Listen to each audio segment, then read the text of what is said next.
So in this question here, we want to find the gradient of this curve here. Y equals 12x cubed minus 8x plus 3 all over 4x squared.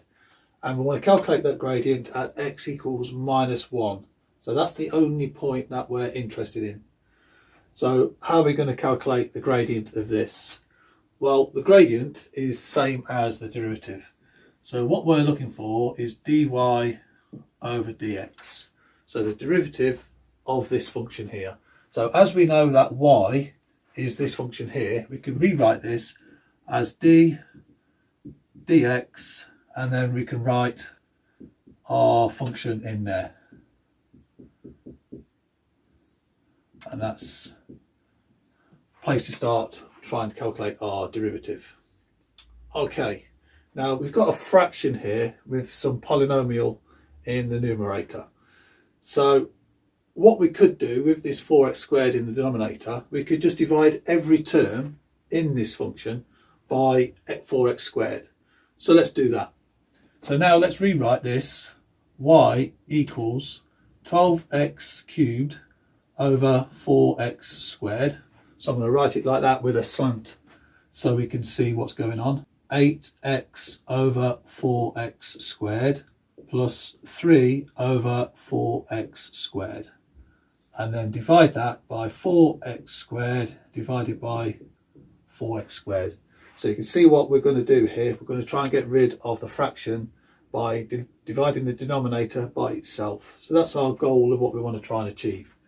So now we're going to need some simplification. So now y equals 12x cubed divided by 4x squared. 12 divided by 4 is 3. X cubed divided by x squared is just x. And then here we've got 8x divided by 4x squared. Well, the coefficient 8 divided by 4 is 2.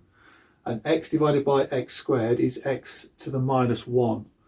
So let's write it like that. So minus 2x to the minus 1. Now when we're taking derivatives, this kind of way of writing it is quite a nice way to do our derivatives. You'll see that in a moment. And this one here, we've got 3/4 and our coefficient will be x to the minus 2. So I'm going to write that as 3/4 x to the minus 2. And then obviously this will just cancel out, no denominator required. Okay, now we could have written this another way.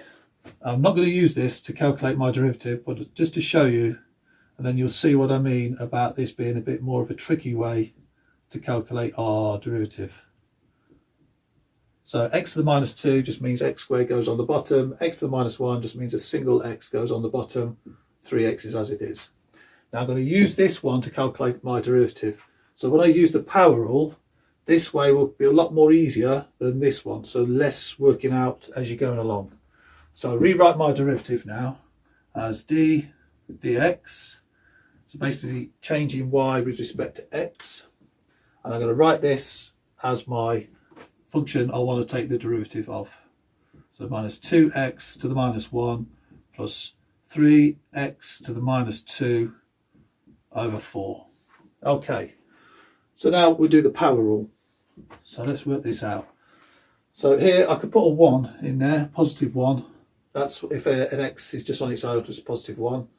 So what I do is I multiply this indice by its coefficient. So 3 times 1 is 3.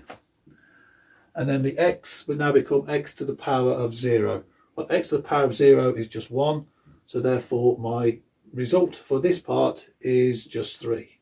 So as I've got 3 terms, the sum rule will be what is in force here. So in the power rule for each term and the whole expression, I'm using the sum rule. So now I can subtract. So my indice is minus 1, my coefficient is 2. So minus 1 times 2 is minus 2. So minus 2 minus, that's now going to become a positive. And then x to the minus 1, reduce that by 1, I've now got x to the minus 2. Okay, so now my coefficient is 3/4. 3/4 times minus 2 becomes minus 6/4. Minus 6/4 is just minus 3 over 2. So my coefficient is minus 3 over 2. and then drop the power by 1, I've now got x to the minus 3.